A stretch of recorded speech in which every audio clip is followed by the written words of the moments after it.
Today I'm going to be looking at the Baptist denomination, partly because I have grown up Presbyterian. My father is a Presbyterian minister, and my parents both grew up Baptist as well as my grandparents, so I thought I would take a look at the Baptist denomination for today's forum post. So I kind of want to talk about the background of the Baptist denomination. It was created by a man named John Smith. It was created out of religious liberty. And that continued through a man named Isaac Buckus. And he created, well, he didn't create, but he was working for the separation of church and state. He kind of went forward and stated that no denomination, whether it be Baptist, Methodist, or Presbyterian, should be forced to be under a certain religion requirement under the state. So I think that kind of ties back in with the original founder and kind of what he was fighting for. Well, not fighting for, but he was working towards to have the religious freedom. Another thing that is very important for the Baptists is education. We read earlier in Noel that there was a group called the Puritans who were very persistent in education. They felt like if you cannot interpret the Bible, meaning you can't read and write, then you can't understand what God's trying to say. And I think, in a sense, the Baptists believe the same thing. They think that you need to be individually interpretive of the Scripture and what God is trying to tell you. And so I think that that kind of plays in not just from the importance of Baptist of a denomination in the beginning, but it goes back from the Puritans and their beliefs of education. Another thing that stands out is their name. Their name is Baptist, so it comes from the word baptism.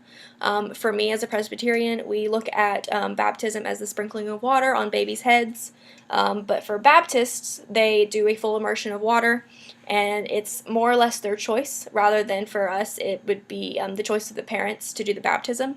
And so that kind of gives them the freedom as well to decide whether or not they want to be baptized and accept Jesus into their heart. Another thing that we look at for Baptists is we learned in our past lecture about missionary work. So missionary work is a very big thing for Baptists. They're very passionate about it. I remember growing up, my grandmother had pictures of missionaries all over her refrigerator because that's something that they definitely encouraged and were supportive of, even though in the split that we learned in our lecture, there were people who didn't believe in, well, they didn't believe, but they just weren't very interested, I guess, in doing missionary work. There were different opinions, and so that's something that I think today for most of you that Baptists are very passionate for missionary work. Another thing I want to bring up is slavery. So during the Civil War, there were some African Americans who split from white churches and decided to build their own Baptist and Methodist churches. So in our chapters for this week for Noel, it states on page 361, there is a graph from 1860 to 1926. In that graph, it's stating kind of like the different Protestant churches through that time period. Black Baptists were 13.3%, which is not a lot. And looking at my research for today on pewforum.org, it is up to 40%, which is still to me not a lot, and that was the highest percentage for blacks in Baptist churches, Baptist being the highest percentage.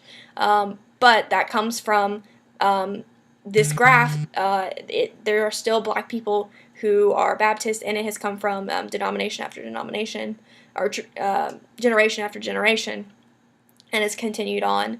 And so I think that the big three things that are important that have made Baptist denominations go from where they were in the beginning to where they are now, I think it's education, I think it's the missionary work, and I think it's the controversy of slavery that broke it apart and kind of built the African American churches that we have today.